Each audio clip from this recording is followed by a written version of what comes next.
Well, there's an old adage that goes like this. You can give a man a fish and he eats for a day, or you can teach a man to fish and he eats for a lifetime. An Oklahoma organization has taken that advice to heart, training people and communities on how to make their own life-changing solutions to poverty and hunger. World Neighbors is an international development organization striving to eliminate hunger, poverty, and disease in some of the most deprived rural areas around the globe. Not by giving them food or material aid, but by giving them the knowledge and skills necessary to provide for themselves. As our Russ Joel reports, that's why the Oklahoma-based group is sponsoring a new film that looks at the future of water and its impact around the world.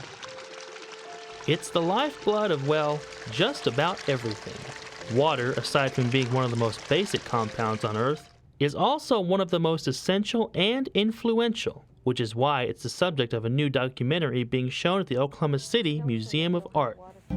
We have wars going on in the world over oil because of pricing of oil. And if we take the same path with water, that's oil all over again. Flow is an unscripted journey around the country and across the globe that takes us inside the economics and politics of that most basic of nutrients, water. It raises issues providing examples both from the U.S., but also examples from around the world. Scott Killow is Associate Vice President of World Neighbors, a not-for-profit rural development organization who supported the film's Oklahoma debut. Some of the same issues are affecting rural communities here in the United States. And there are examples probably in every state in the Union where small communities who may have access to water are being pushed or pulled either by corporate interest or possibly by larger municipal governments to access their water. These issues are not only halfway around the world, but are very much localized here within Oklahoma and other parts of the U.S.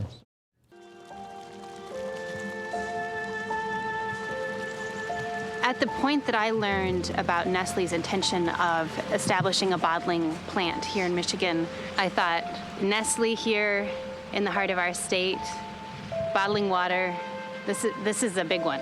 One particular issue caught the attention of Michigan journalist Holly Spalding. They're pumping upwards of 450 gallons per minute.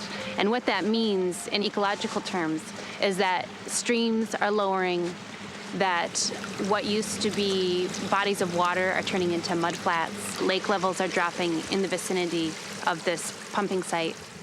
But who really controls that water? Is it the community? Is it certain people within the community? Is it the factory that's built down the hill from that community? Is it the people who live in the town that grew up below that community? Who really has access and control over that water, and what are the competing interests that come together around that? Water is now a $400 billion global industry, the third largest behind electricity and oil.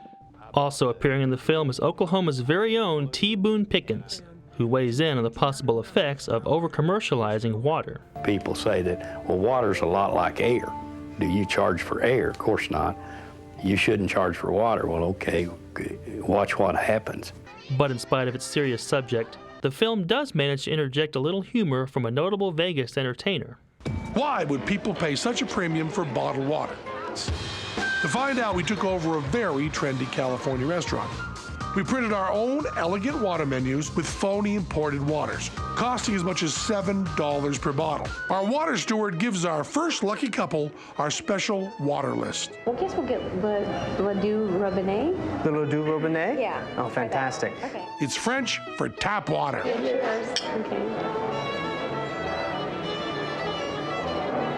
Yeah, it's clean. It has a flavor to it. How would you compare it to tap water? Oh, yeah, definitely better than tap water. What was the actual source of these chic waters? A garden hose on the restaurant patio. Provoking thoughts that will make us think twice when turning on the tap. You could see the entire Flow film during a screening on January 11th at the Oklahoma City Museum of Art.